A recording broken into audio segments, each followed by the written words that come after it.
friends. It is a very impromptu, out of nowhere live stream today.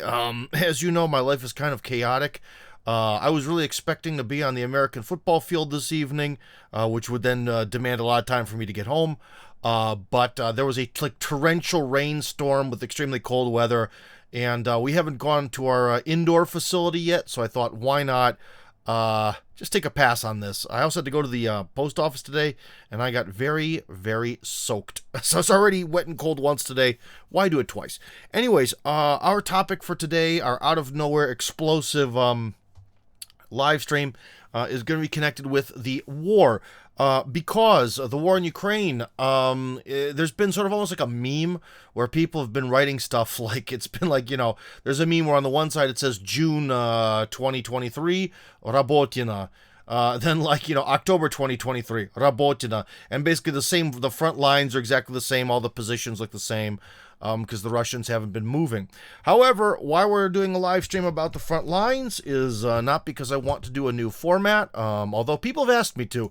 You'd be surprised how many people think that there are those out there who speak English who would really want to have like a daily frontline battle report, and I don't know, that is the absolute last thing in the world that I want to do. I don't know. It just seems awfully depressing to be like a bean counter for death. It'd be more fun to do a daily battle report for like Warhammer games or something. But anyways, that's too depressing. But today I think it's important because the front lines are shifting. The months and months of staticness seem to be over. For those of you who are my sort of more long-term fans, listeners, so on and so forth, you guys all know that in the past I've gotten certain criticism from some people that I'm sort of masking the realities of how Russia's losing the war to the foreign audience because the Russians aren't advancing, so they must be losing. And these opinions have come from people who are supposedly, technically, or in their own minds, or in their own words, the sort of pro-Russian side of this thing. Well, friends, the day has come. I've been vindicated yet again for the upteenth time, and here we go. So let's actually take a look at the front lines. And remember, if you want to send me a message, basically if you write anywhere on Tim Kirby Russia Hardcore, I will see it. It goes into a realm that I refer to as the chat. So every comment you write anywhere on Tim Kirby Russia Hardcore goes into one place, or at least on my screen it does, and I'll be able to see it. So you can write in messages. Later I'll take calls because I don't think our topic is going to take very long today. And the calls can be about anything. They don't have to be about the war, obviously, because after all the years of the sort of pre-war, post-Maidan genocide factory, after all those years and now about 2 years of war coming up, let's just say, sometimes I'd like to talk about something else, especially if it's more positive. Anyways, so let's take a look and see what's actually going on there on the front.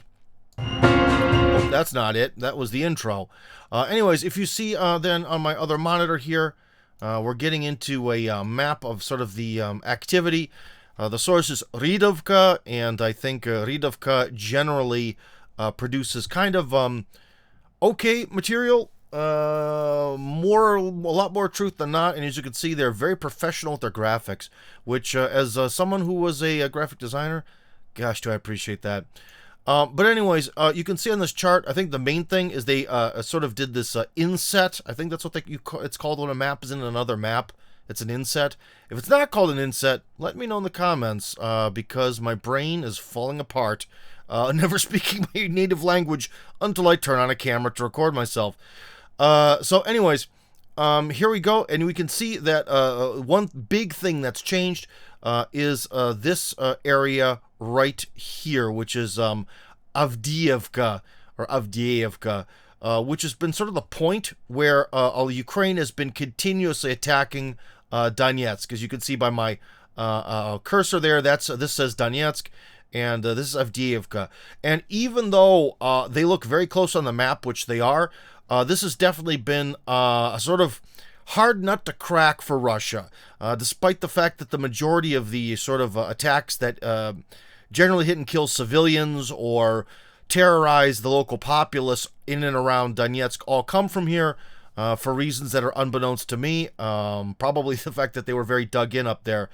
Russia hasn't made a move on that location in any serious way till now, because as you can see by the map right here, you can see that it's completely surrounded almost. And yet again, hold on, I need to contradict myself here. Why didn't the Russians attack? And I said it's a hard nut to crack. I'm forgetting that maybe not everyone has been paying attention to this event, this series of events for the last over a decade. Is that actually around here, it's believed that where the Russians built their super mega defensive line, where they expected attack, this is really the heart of the defensive networks of the Ukrainian front lines. In fact, in 2021, let me bring myself back on here so we're not just looking at a static image. In around 2021, before the war, all my sort of like insider peeps were sort of like, Tim, the big one's coming. It's going to come. It's going to happen. It's coming the end of fall when the snow makes the ground hard. It's coming. It's coming. And in 2021, it didn't. But they all assumed that it would be coming from that direction because that's really where they had sort of their largest holdings, their largest, network of trenches and bunkers and this, that, and the other.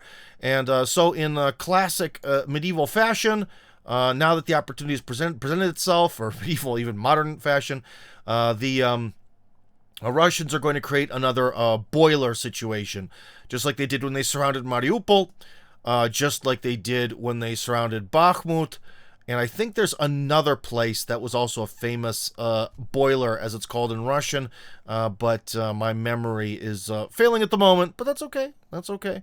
The thing is that they've done this multiple times, be they the bigger boiler strategy or the lesser boiler strategy, and this is another big one, and it is very much focused on that area right there. So that's a major development on the front, that a new boiler of a major, in fact, probably one of the last grand pieces of defensive infrastructure is being surrounded. That is definitely a difference. That is the line moving, my friends. So that is something that has only happened as of recently.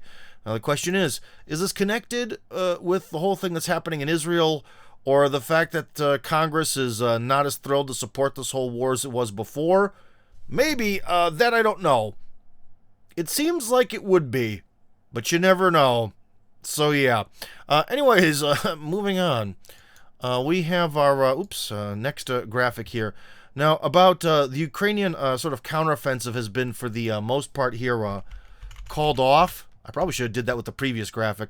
Anyways, the Ukrainian counteroffensive has been, at this point now, officially called off, and it is an official failure. However, as you can see, one thing that is continuing to happen is that around the Kherson region, which is near to the water, as you can see where the Black Sea is kind of beginning down there, there's a continuous attempts to sort of push across the water. Now, at the surface, that may seem suicidal, to try to make a sort of resisted beach landing. Well, beach in quotes, because the river isn't that big. So is it suicidal? Kind of. But then again, the rest of the battlefield is supposedly completely mined into oblivion. So perhaps the logic is that the Russians aren't going to mine the rivers, especially because, the rivers flow and all that, and I doubt they're going to be able to get naval mines there. So maybe that's the logic. But yeah, that's a tough order. When, as you can see by the red dots, the Russian forces are all along the banks of the river. I mean, try crossing the river in the 21st century, where we have, night vision, motion sensing, heat sensing, just going across that empty river on a boat and trying to survive. That's a tough one, but maybe it's better than the landmines. I don't know. I'm not a military expert, and I'm not going to pretend to be one. So we have to take everything I say here with a massive grain of salt. Perhaps there is a grander wisdom to this strategy, and it's actually more effective than trying to push through on land. So, and this is also just a nice map because it sort of shows Well, actually, I think we kind of need to skip ahead to one more map. This map is ugly, and when we talk about graphic design, like remember the first map I showed you? I mean, look at this. This is if it wasn't about a map of people on both sides, you know, dying and stuff, that's a nice looking map. That's very pretty. Unfortunately, the contents of the map are definitely depressing. But anyways, as we go over to this map here, we see that there's a 1 and a 2 and a 3 and a 4, 5, 6. And the person that I grabbed this from, who wrote an article, grabbed their material from RIA Novosti. So again, this is according to Russian sources, that these circles all represent locations where the Russians have made big pushes as of either today or yesterday. So as you can see over here, we have that Avdiivka, where they're surrounding it. I guess that's number 3. And number 4 is being pushed out even farther. 5 and 6, something, I guess, then, though, that would be the Zaporozhye region pushing up. Again, if we're to listen to Colonel McGregor, is very certain that the Russians deep down want to try to push all, and I would agree with this strategically. Again, friends, we have to have honesty time. I am not a military expert. Just because I played a lot of Warzone on the tabletop when I was a teenager does not make me warlord number 1, but there are certain rules to geopolitics that I do know, and they apply to war as well, and it definitely seems like pushing up the river and going this way is going to be part of the Russian grand strategy. And if we see sort of, you know, we have like these sort of set of one attack here by the northern border, one in the middle and one at the bottom, it does sort of look like a push to go up and through going that way. So this is sort of the first major Russian offensive that is still going slow because Russia doesn't want to lose men, so it's a very slow offensive, but it's moving with a lot less resistance than it would have been in the past there. And if we go back to this map, I just think it does a very nice job of showing off of what the actual regions look like.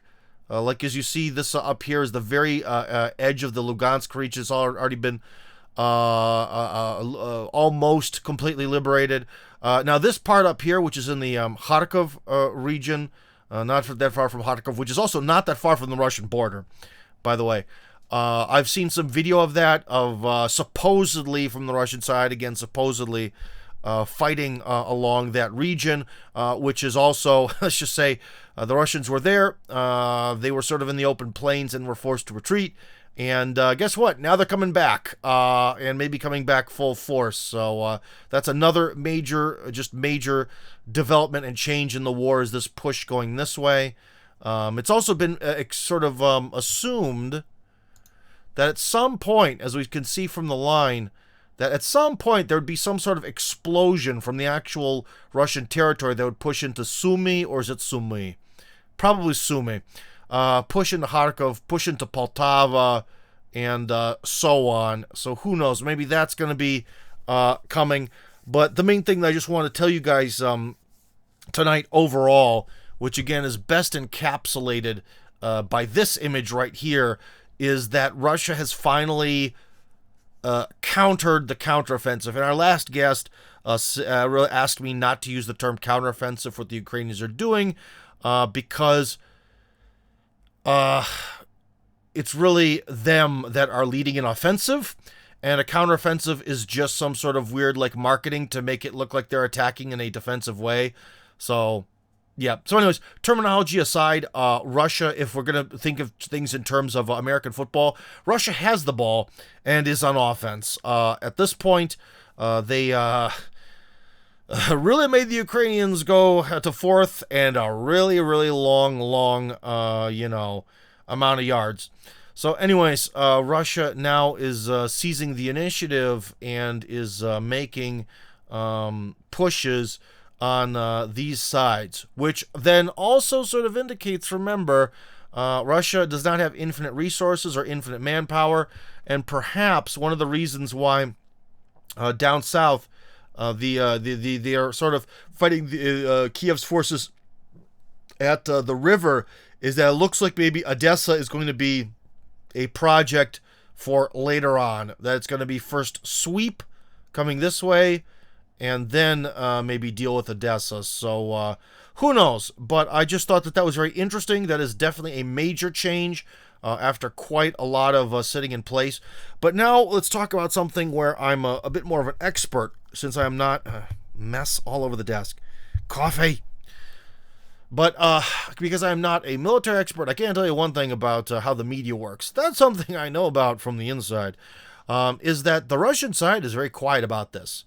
You know, have you really seen any giant headlines of Russia is advancing, we crush you? No. No.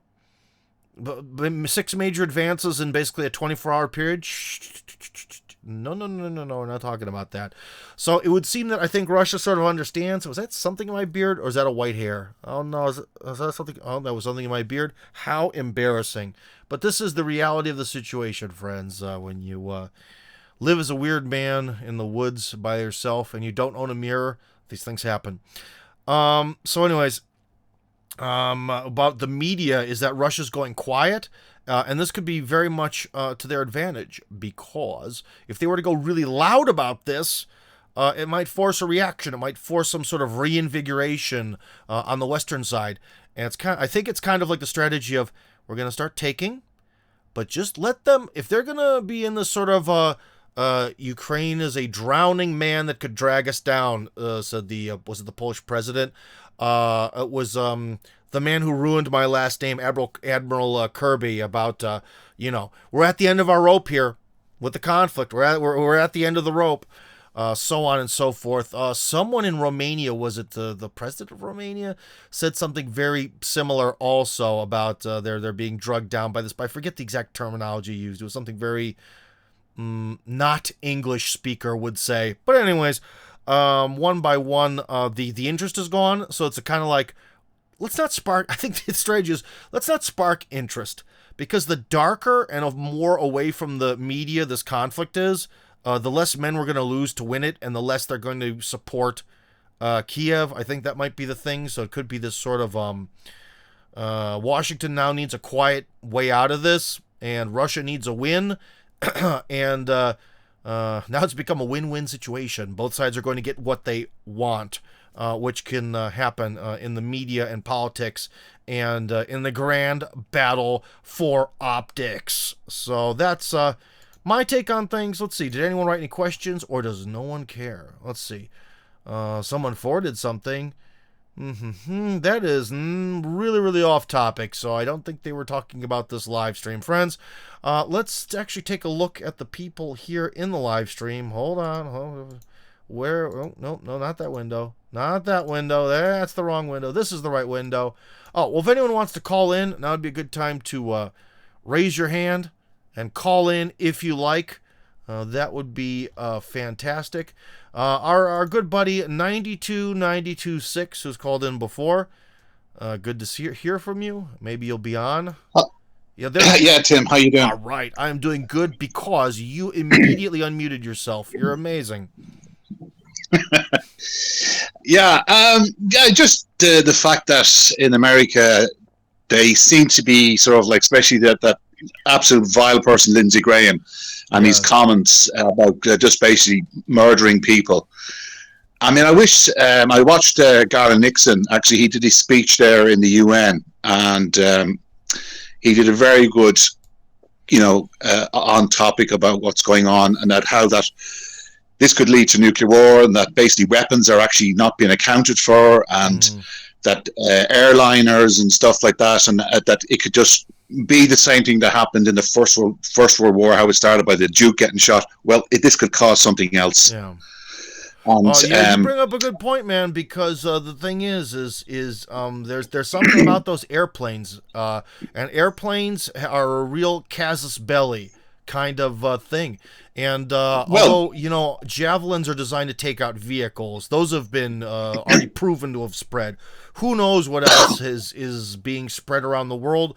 And who knows? Because I do know one thing. If you watch the behavior of a lot of, like, let's just say the more let me mute you. Little weird background noises. I'll bring it back on. Don't worry.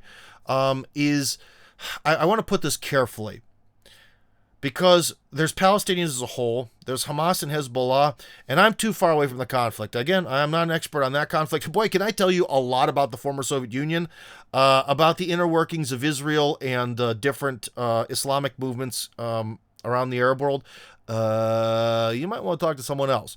So I might be at times mistaking what's Hamas for Hezbollah, or what's Hezbollah for just some guy. But I'll say one thing. In general, the people who are on the side of the Palestinians right now, when you watch their behavior, they're really more like zealous in their behavior, or excited. Obviously, I'm not saying that their zealous anger is either justified or unjustified, but they're fired up. They are right fired up. And when you get into sort of, you leave like cold, calculated, let's fight this war to win it, into a sort of more zealous, fanatical, ironically, crusader mode. They probably wouldn't jihadi mode might be more. They probably don't want to be called crusaders, especially by a Western person. That's when you can kind of have mistakes. That's when you can kind of have this thing of, it's like, yeah, there's a passenger flight, we'll show them. Oh no. And then that's gonna be the big thing, like you said, that could be like the Archduke Ferdinand getting killed, So one thing I definitely worry about is the non-militariness of the sides that are fighting. But then again, also Israel's the same way. As it's also been sort of revealed, they're also very fanatical. The Zionists, and their let's just say their army isn't much of an army, and it's a real danger of this getting way out of hand on both sides. But anyways, 92, 6, you are back, because I kind of cut you off, because as soon as I hear like this noise in the background, I'm not saying you were doing anything good or bad, but it always seems like there's this happening in everyone's background. So yeah. I think you'd find that Professor Norman Finkelstein, he was on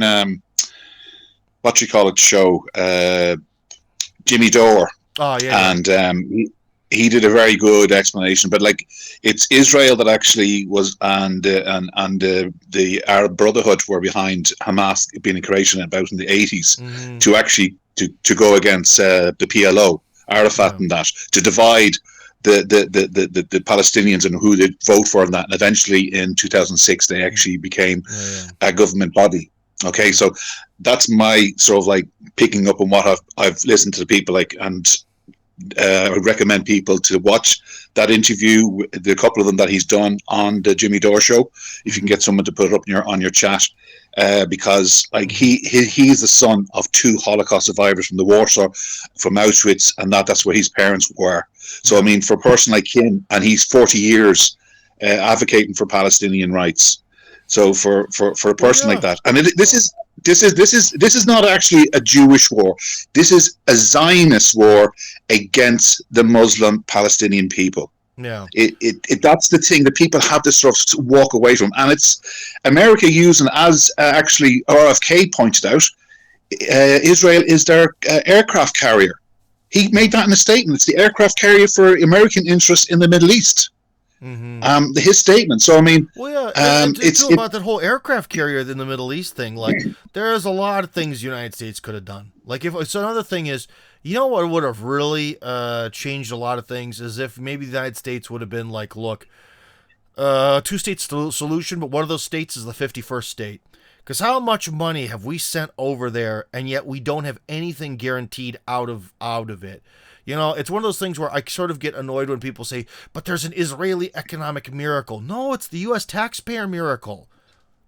Yeah, there's another gentleman. I didn't see his name, but I was looking at it on one of the, I think it was IR Gray, on one of the sort of like the comment sections and that, and it was an interview, and he points out that basically speaking, if you look back on the history, of the Second World War, for example, you will see that there was a large number of American companies, Ford, Coca-Cola, and a lot of others, which were investing into Nazi Germany. Yeah. Okay, at the end of the war, the Operation Paperclip, they took all these Nazis in there to create their NASA and so on and so forth, and also then the man Galen, who became the leader of the West German, the General Galen, who was partly responsible for the Stefan Bandera and his crowd to run the Secret Service of West Germany and that.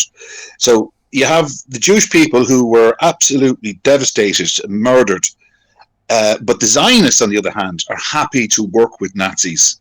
And you can see that with the fact that Mossad and even Jewish people are actually fighting on the side of the Ukrainians. That's another thing why, dude, I'm a huge advocate for not thinking that there are these, people behave with a hive mind, because they really don't. And I'm not saying that. I'm not saying what people might think. Again, I gotta mute you there. Some people think that if you say that, okay, people aren't a hive mind, then it means you're some kind of like Jordan Peterson, is super individualist, where like everyone is their individual snowflake. I'm not saying that either. It's sort of like we're pulled towards a lot of things related to our identity, but how we go about that can be really different. And so I do find, and one of the things that I have to always fight out for, my moderators, my dear beloved moderators on the channel fight for, are when people mistake the Zionists for everyone who's even remotely Jewish. Because like when I've known Jewish people who have had bad tough times and have had to like sleep in their cars in America, right? Like, it's not you can't allow yourself to create this idea that there's this one ethnicity and they all grow up into this weird sort of extremist club. It's just not the way it is. But one thing to add to your point is, from what I also understand, and I could be wrong about this because I'm not, again, when I talk about stuff I know, it's generally U.S. stuff and stuff related to Russia. That's the whole point of this channel. But I do believe the Zionist movement really took off actually in England in the 19th century. That's where all this stuff came from, and especially the Star of David was really not an invention, but a rediscovery of 19th century English-speaking Jews who happened to create a very radical plan for themselves, which is kind of ironic because, if you look at English history up until about the 20th century, there's a lot of radicalism between different Protestants and you could say the remnants of the Catholics and all that there. So in some ways, it's almost like they kind of went with the trend, the post Martin Luther sort of Enlightenment, pre-Enlightenment era, that sort of moment in history, or good old English Civil War and all that.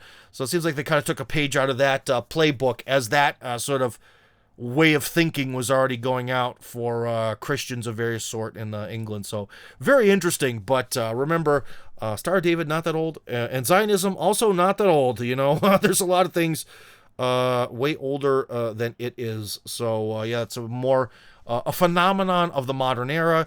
And one of the things is, interestingly enough, if we want to talk about phenomenons of modernity, that's where we get, someone could argue that maybe liberalism was pre-modern.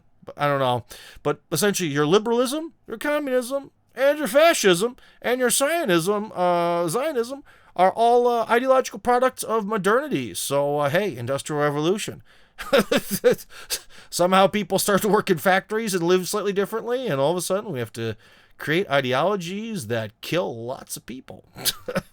Kind of interesting how that all works out. Anyway, Sam wanted to talk. Sam Oak, one of our big-time regular callers here.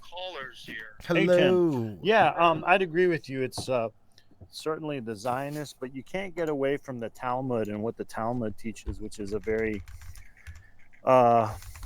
anti-human, anti-social, behavioral decrees for Jews to practice on the Goyim. So, yeah, I mean, as long as you're not following the Talmud very well, you can be a good person no matter what religion you claim. But the more closely you follow the Talmud, Well, More again, likely you'll and be a dude, Zionist. here, oh my gosh, that's a lot of echo. Okay, we're gonna have to mute you there again, not because you're a bad person, but those background noises destroy me. Well, but that kind of applies to every religion, because if any religion that links itself to like the Old Testament, isn't there the one thing about something about dashing the children against the rocks? I mean, all religions can have sort of a brutal side and a non-brutal side. Like if you even read the Quran, or at least the way they translate it in English, they're like, sometimes God is just, is brutally just, but then sometimes he's merciful. And then sometimes God can be wrathful, but then sometimes God can be patient.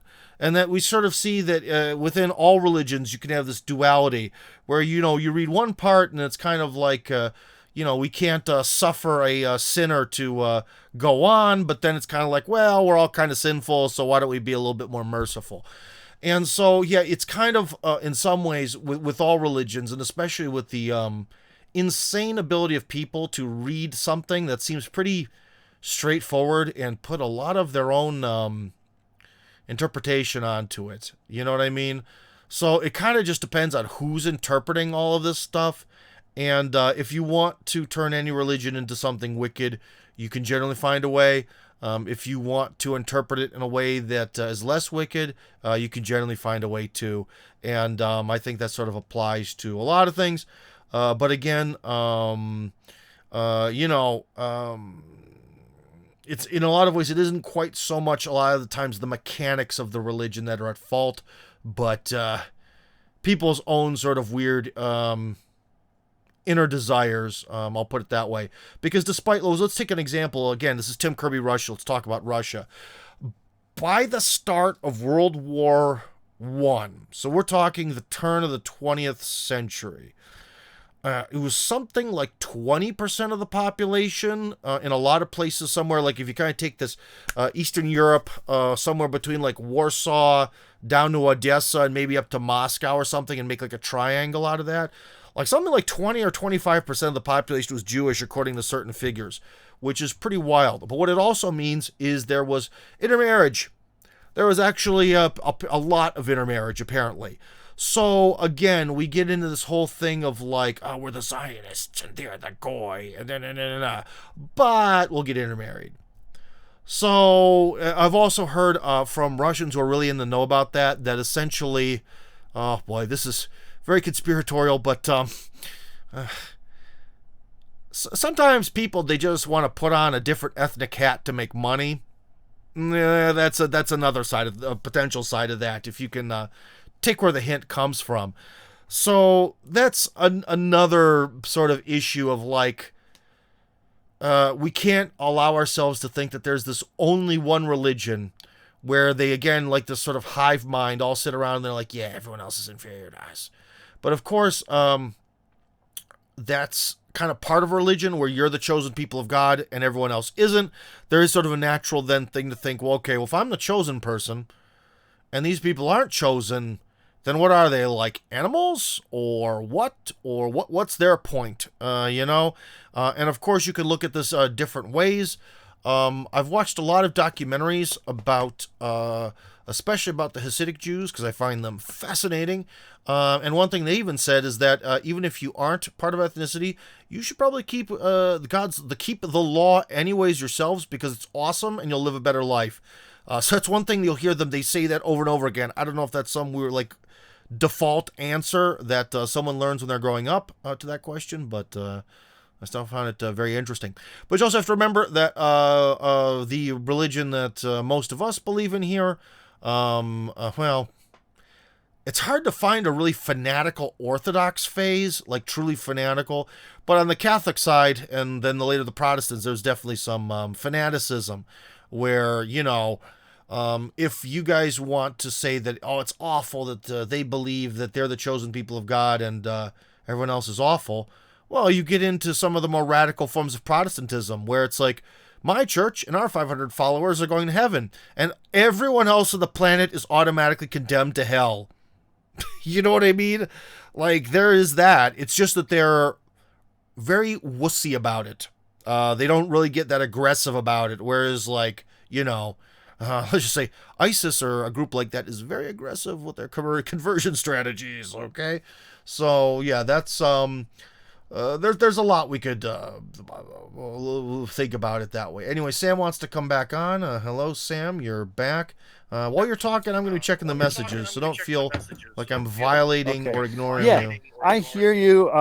I think you're relying on relativism, or but here's the thing: is if you read the Old Testament faithfully, you can see the Trinity in the Old Testament. Don't give me that faithfully. Yeah, there are so many interpretations of all this. I mean, that's your Orthodox view.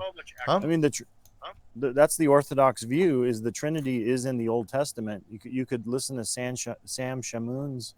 If we're talking about Orthodox Christianity, then yeah, there is one overall grand interpretation that gets argued about a lot, and has been argued about a lot. It's just argued about in a more cultured way within knowledgeable people within the church to make these decisions very carefully. Yeah, true.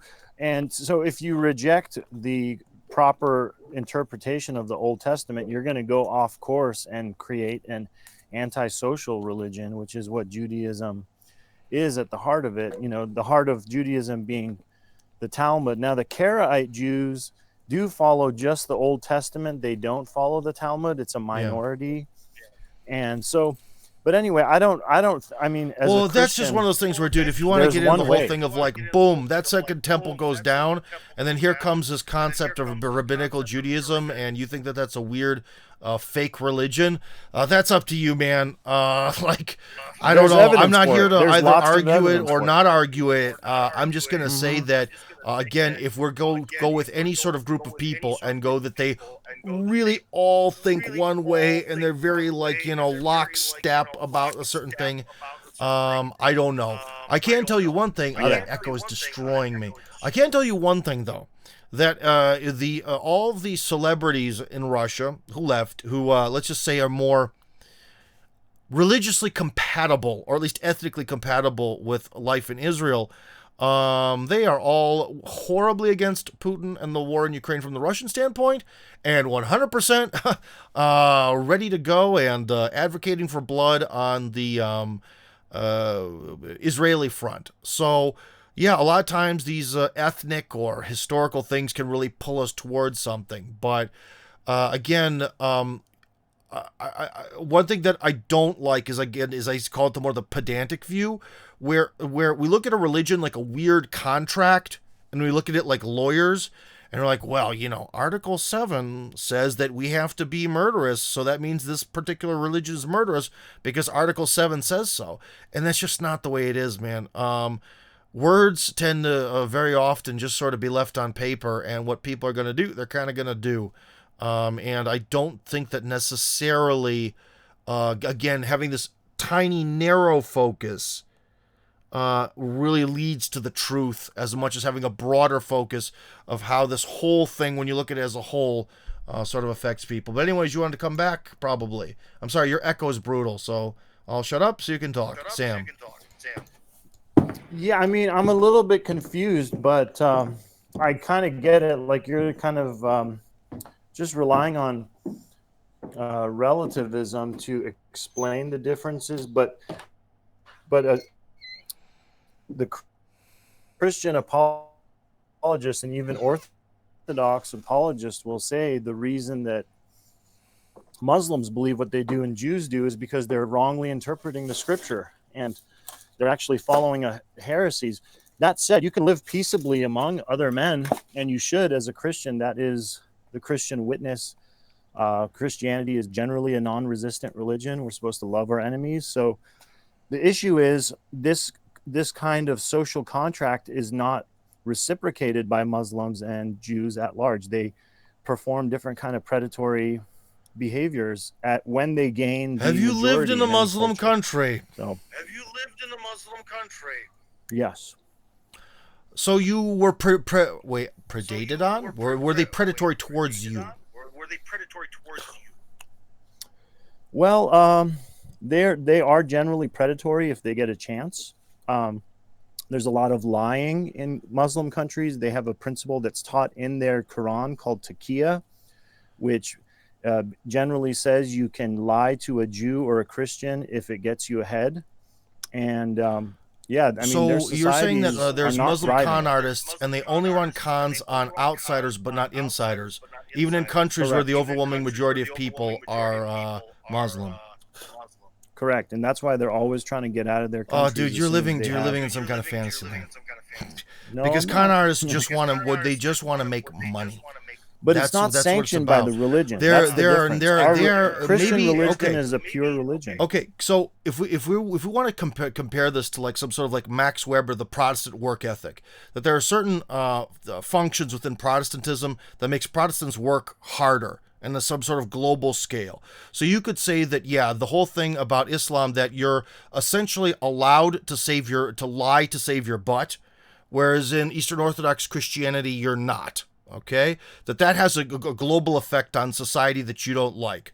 Yes. Okay, and that's a thing that you could argue is something superior about Eastern Orthodoxy, is that the truth has to be always the truth because Jesus died on the cross, and so on and so forth. And that's a good argument for our religion. But to say that people think in this like mechanical way that, oh, they're a foreigner, I'd screw them over, but then I'd never pull a con on my fellow Turk. Come on. I never said that. Well, that's what why you're their kind of hinting societies at. don't thrive. That's why their societies don't thrive in general, because there's lots of low trust, low faithfulness to. Well, then why are you interested in agreements. moving to Russia? Because Russia's always been way poorer than the West. We don't thrive either. There's a billion con men here too.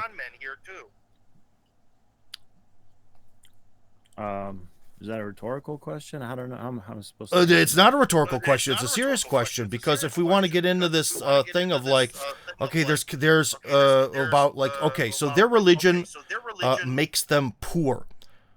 Then our religion has made us poor too. Fuck that. No. Well, I wouldn't say that Orthodox Christianity made Russia poor. I think it was the Enlightenment influences, the amount of Freemasonry that was tolerated by the czars, and ultimately the Bolshevik takeover of the country, which was led mainly by atheist Jews. And so it's not a Christian consequence that Russia is the way it is. It's just been, according to the Orthodox Jew, they saw Tsar Nicholas as the. So then essentially for the Arabs and the Turks and the Iranians, they've essentially had this amazing history and perfect geography with no problems. Their religion brought them down. But when it comes to us up here, we've always been historically poorer because of some other reasons that are outside forces. Adherence to the principles of Christian biblical values, good hierarchy will lead a country to success, and departure from them will lead a country to failure. Yes, I do stand by that. Okay, well then you should be very proud of the Indians, because they've had a wonderfully stable social hierarchy that's been around for a long time. And they've had their ups and downs. Same thing with the Chinese. The longest standing single empire in the world was the Chinese until the nationalists, the uprising or revolution or whatever you want to call it. And they certainly had a lot of ups and downs and problems. Again, I don't know. You can. I don't know. Do you not want to credit? Do you not want to credit the good times that are coming, the resurgence of Russia to Orthodox Christianity? Do you think it's decoupled from Orthodox Christianity being allowed to I think it operate is, and but we were flourish talking again? about being a richer country or a poorer country. That's not necessarily the case, because when you get into this whole idea that there are certain people, basically, if in this life you obey the rules, God will make you rich. That is not at all the Orthodox message. That is extremely Protestant. That is like hardcore Protestant. I'm not saying that people need to be rich. God wants people to have stable communities and societies where they can thrive and ultimately attain the salvation of their souls.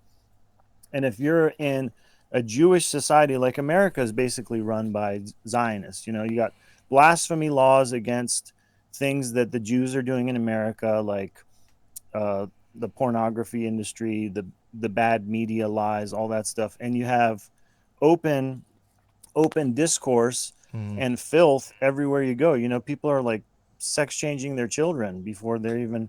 So there's blasphemy laws here, and the people are suffering with bad leadership.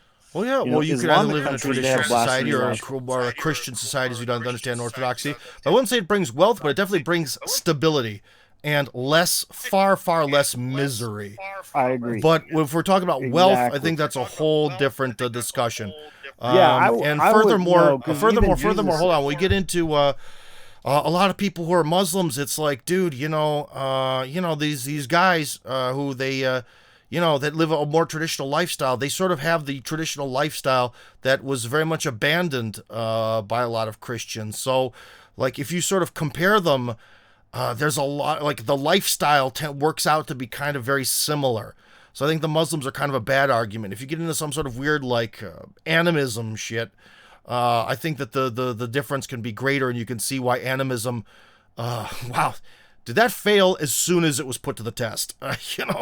So yeah. Well, you're a smart guy. You could read the Talmud for yourself. You could read the Quran in English, and I've read the entire Quran in English. Okay, so you've read the parts where it says that you can kill a Jew or Christian, catch them in the corner and cut their heads off. I guess you've read that part. Yeah, but I don't remember it being so blunt. I do remember there's parts where violence is justified, yes. Yeah. But our religion justifies violence. It's just a question of sort of when, under what clauses, how we behave each other, and you can see that maybe here. Yeah, Romans 13. Hold on. Oh, you're getting we're getting all cranky. Well, we can definitely see it within the war within Israel. This is one where we're not going to get into some weird minutia where something was said on some page somewhere of one holy book that actually the overwhelming majority of people have never read the holy book that applies to their religion. Okay? Get away from this pedantic lawyer bullshit. Let's step back. If we want to talk about generation after generation of people, at least hearing from their imams or whatever, well, if they're Sunni anyways, hearing from their imams or their relatives, or sort of that sort of behavior is kind of sort of acceptable depending on how you look at things, then you can kind of see why, despite the fact that the rebel forces, as we might call them right now in Israel, are should be on the side of being sort of the victim. And of course, the Israelis are vastly over-exaggerating any potential crimes, like the 40 babies that were beheaded or whatever. Like, taking prisoners that'll get shot without, certain things being done. There isn't this sort of, there's definitely a different attitude towards war and life and the treatment of the other side. And we could see throughout Russian history, there's always been this policy of, as soon as you surrender, it's over. In Russia, it's very, very common that you never hit anyone when they're down. As soon as they go down and they give up, the fight's over. That's a very orthodox way of doing things that's been sort of categorized generation upon generation. And you could say that's something that Orthodox countries should be proud of, that sort of attitude. And you can see something like that. So that's something that's more an argument on your side, but it's a sort of more global tendency rather than on page something or other, something is written. Because, I don't know, if we're going to go down the stupidity hole, let's do it. Let's see.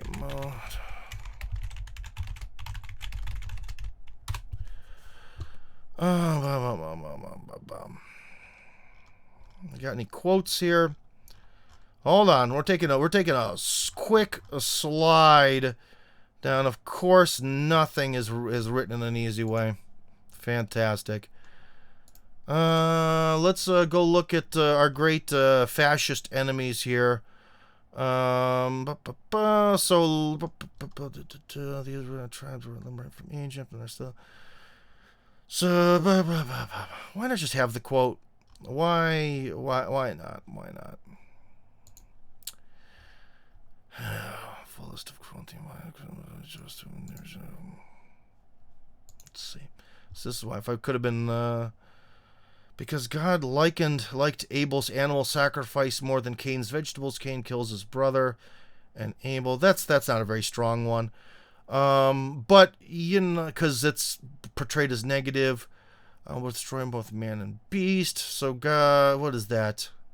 Man, the people who... Oh, it's in Genesis.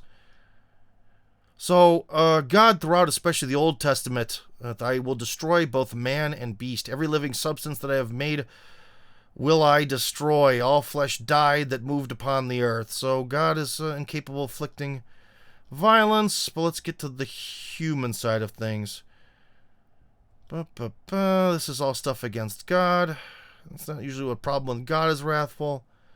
Jacob defiled by a man who seems to love her dearly. His brothers trick all the men down and kill them there. Dinah, the daughter of Jacob, is defiled by a man who seems to love her dearly. Her brothers trick all of the men of the town and kill them after first having them circumcised and then take their wives and children captive. Oh, boy. Yeah, people don't believe really suck at organizing all this stuff, don't they? God threatens to kill the Pharaoh's firstborn son. 10 plagues. Not very good. Where's the one about dashing people against the rocks? That's a good one. Yes, if you ask God, he'll force heathens to be your slaves and help you dash them to pieces, is in Psalms. That's the classic one that makes all the YouTube videos. Kiss the son, or the son is in your male child, or God will get angry and might have to kill you. I don't, in 2:12, but of course it's not a quote. You should use quotes. Broken the teeth of the ungodly. That's an interesting one. What do they mean by that? Thou hast smitten all mine enemies upon the cheekbone. Thou hast broken the teeth of the ungodly. Interesting. That's not very well interpreted. But anyways, this is a kind of a failure because I'm trying to do this on the fast. Wait, let his children be fatherless as his wife a widow. Interesting. What was that? What is that?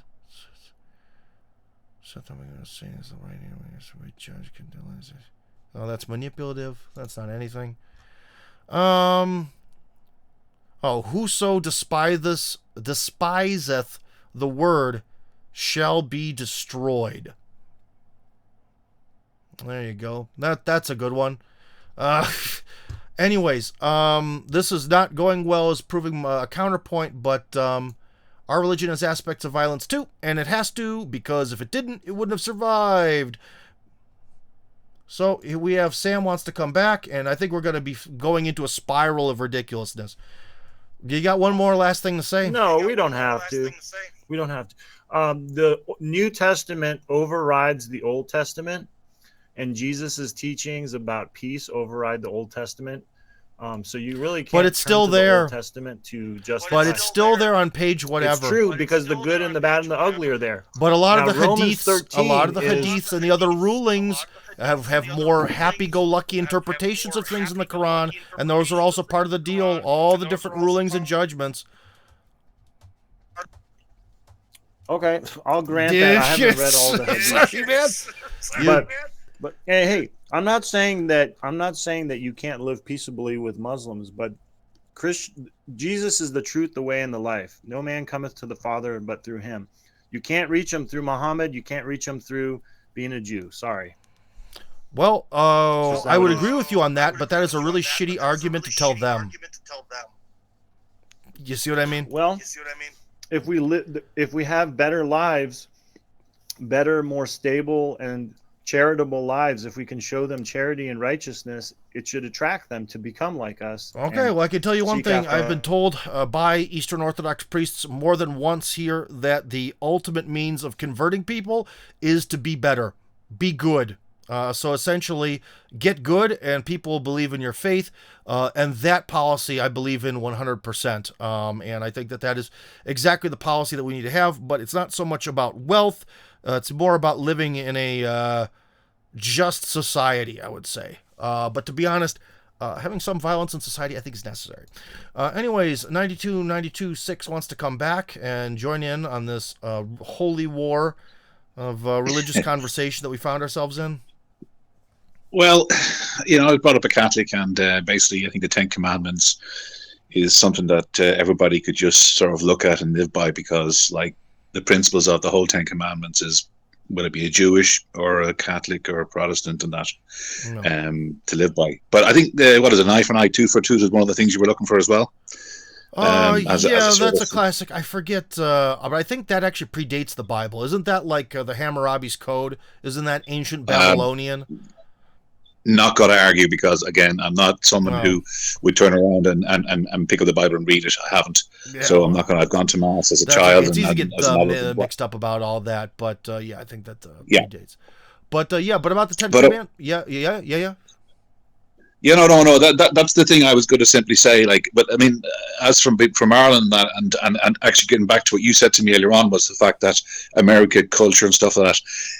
In our situation, it was the Presbyterians that caused more of the problems than the Protestants, but they used the Protestants to divide the Catholics and everything like that. That's in Ireland.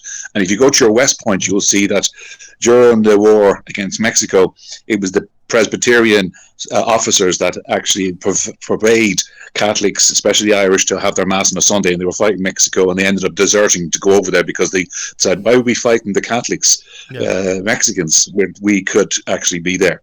One thing I just want to bring up, again, I mentioned one of the times I was talking to you before, I think it was the first time, and Sergei Lavrov and both Vladimir Putin has brought this up now in their speeches in the last 4 weeks, and that has to do with the 4th of November, the vote in the UN about the anti-Nazism and neo-Nazism.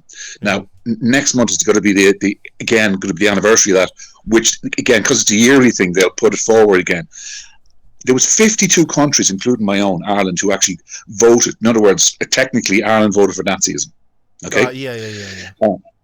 Okay, well, so it'd be very. My point is, it'd be very interesting to see all the other countries, the other 51 other countries, which voted. How many of them will turn around and either go to the point where they abstain, or they turn around and vote against it? Will show a massive shift in a sense of the geopolitics of what's actually going on, and people waking up to the Americans.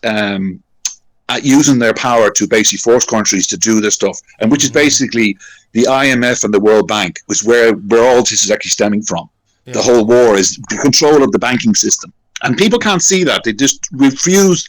They want to put down the religious point of view, and yes, there's an aspect to it, but at the end of the day, it comes down to the control of who controls the money and controls your life. Now, politics is just another way of controlling people. It's the way that. We vote for this person. We think we're going to get something, but instead they turn around and do the opposite. And Zelensky is a perfect. He said he promised that he'd bring peace to the country. Okay, that's how Poroshenko got kicked out. And the next thing he does was go exactly down the road of what Poroshenko was doing. So I mean, and you could look at all the politicians in America. They promised this to the American people. Yes, Medicare for all, not a chance. They would never do. Now we're kind of going all over the place here, man. I'm going to mute you now, but I was going to tell you one thing. It's definitely telling. A lot of votes in the UN can be geopolitical, but I would also say, remember that they're not necessarily geopolitical, but there's a lot of butt kissing involved. So if you look at a lot of votes in the UN, they tend to make the world still look like it's completely dominated by the United States. But I think that's just some butt kissing just in case. But I don't know about the whole thing related to the legacy of World War II that they have at the UN and that vote. That, conspicuously, it's like the United States, Canada, and I guess Ireland and Ukraine. They didn't vote to condemn the legacy of the Third Reich and all that stuff. I guess on the one hand that's bad, but we also have to remember that I don't really particularly. First off, most stuff that happens at the UN doesn't wind up actually being that binding, because if you have enough power in your country, you don't have to listen to it. Even sometimes if you don't have that much power, you don't have to listen to it. So a lot of it is kind of just like feely good stuff, and it's non-binding, and even if it was binding, there's no way to make it binding. So it's kind of pointless. It's kind of just one of those things that I think a lot of people on the Russian internet like, because it feels like it proves a point. But I don't think that that's really. that critical. Let's just say if the United States would have voted to in a different direction to condemn all this stuff, would it have changed anything? No, because it wouldn't have made would it have made everyone in the State Department really rethink their actions over the last 20 or 30 years? Come on, I don't think so. So I think that's a real it's a little bit of a stretch. Again, it's kind of thinking that these things are of some sort of grandiose importance. Well, I guess one thing, since we went down the rabbit hole of religion that made a lot of people leave the stream, I can tell you one thing, though, is again about living with whom is hard or impossible. But we also have to remember that one of the things that unites Judaism and Islam is that there's some sort of law. Whether you like that law or you don't, that's one thing.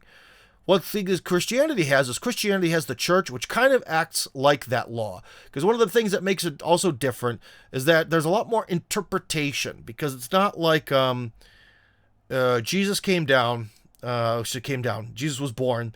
And it's not like at some point he started just writing laws. It doesn't like he left this sort of legal text and rule book behind himself. He left an institution. And so Eastern Orthodoxy kind of, in a way, has an indirect sort of law because it has the church. And so I'm more usually cranky towards Protestantism as being one of the roots to our the breakdown of society and our modern problems, way more so than you could ever blame anyone who's Muslim for that. Because of their hyper-individualism, which I think is also connected to their lack of having any sort of global, universally agreed, sort of rules or some sort of law that has to be followed, that, everyone's individual interpretation is as good as anyone else's.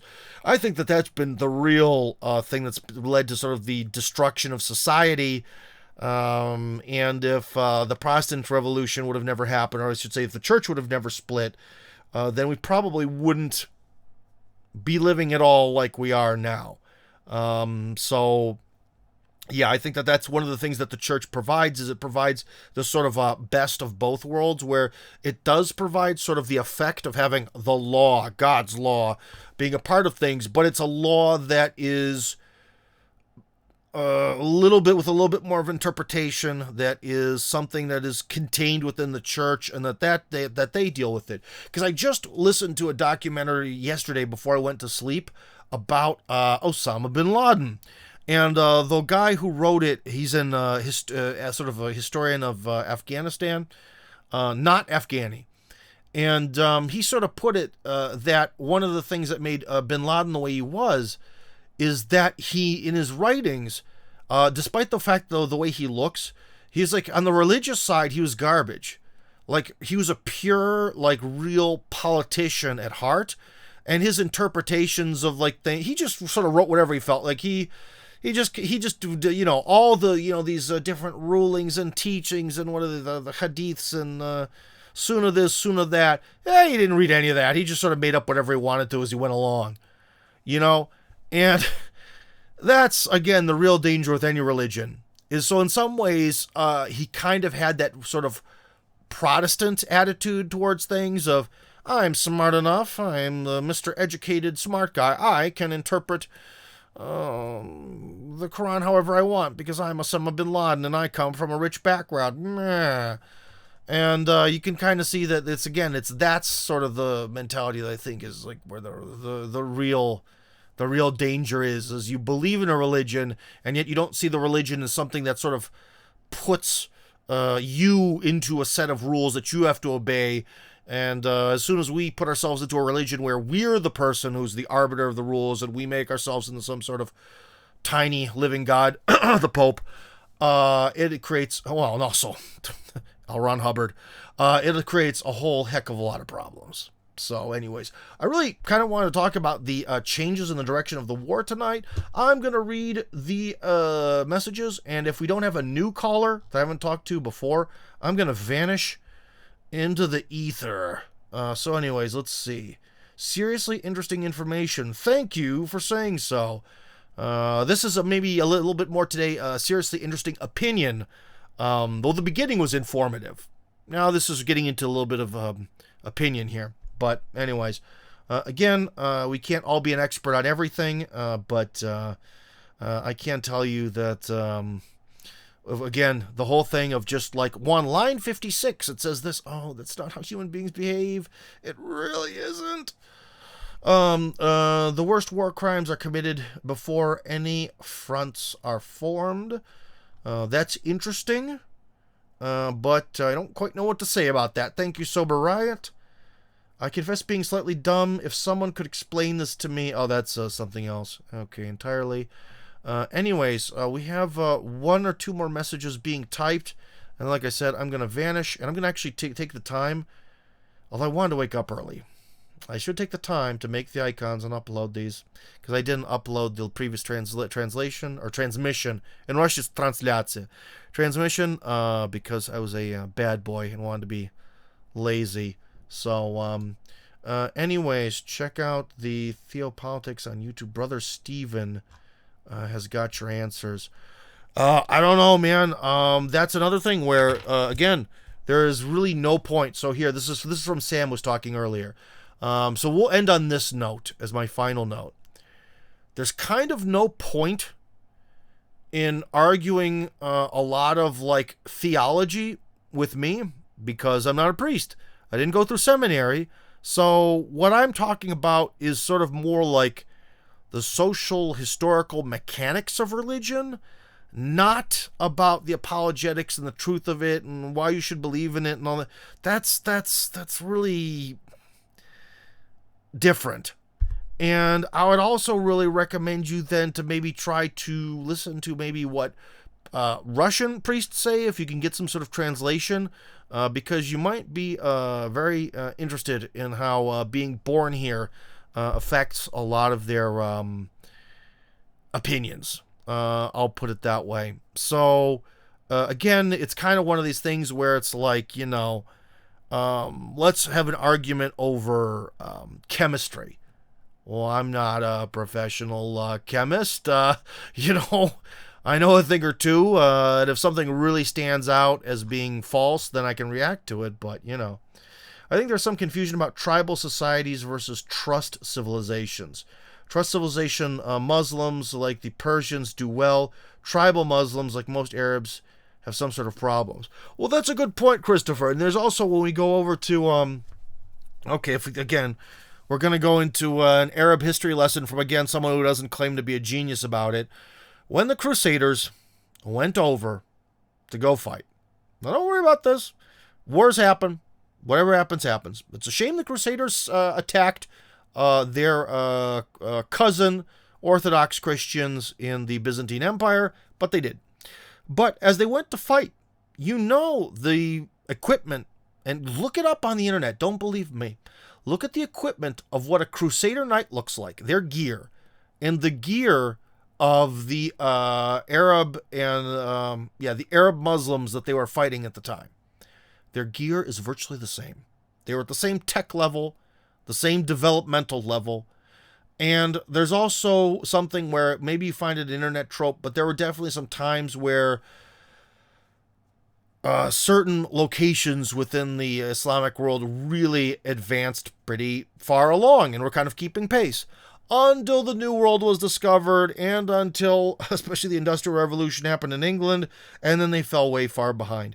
But even today, I mean, yeah, if you compare, let's do a good comparison. Like the organizational level of, say, Iran or, well, Dubai has a lot of money, but for one specific reason. You could see that there are definitely places that are a lot more organized and wealthy versus places that are poor. And remember, again, Tim Kirby, let's finally talk about Russia. Oh, finally. If we go back to this, to the reasoning where these people are poor, therefore they're doing something wrong culturally. Again, I mentioned that Russia then has always been poorer than the West. But one of the key arguments as to why Russia was supposed to adopt the Western liberal Protestant way of doing things in the 1990s was because that guaranteed wealth.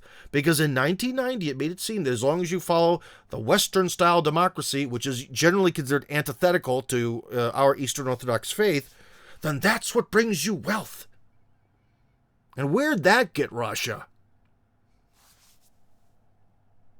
The same could be said about communism, although communism promised wealth. Every communist revolution promised a lot of wealth, too. So again, it's focusing on the stuff and not the righteousness that leads us down this murky path and messes everything up. I'd also really recommend that all of you listen to Thomas Sowell's book on tape, and it's called something to do with, the title has something to do with Africa, because he talks about it's an entire book about the geography of Africa, but it explains why Africa, Sub-Saharan Africa, had a real rough time evolving compared to the rest of the world. It's a very interesting breakdown, and trust me, Thomas Sowell is no apologist in the sense of, not in the sense of being well, you could say it that way.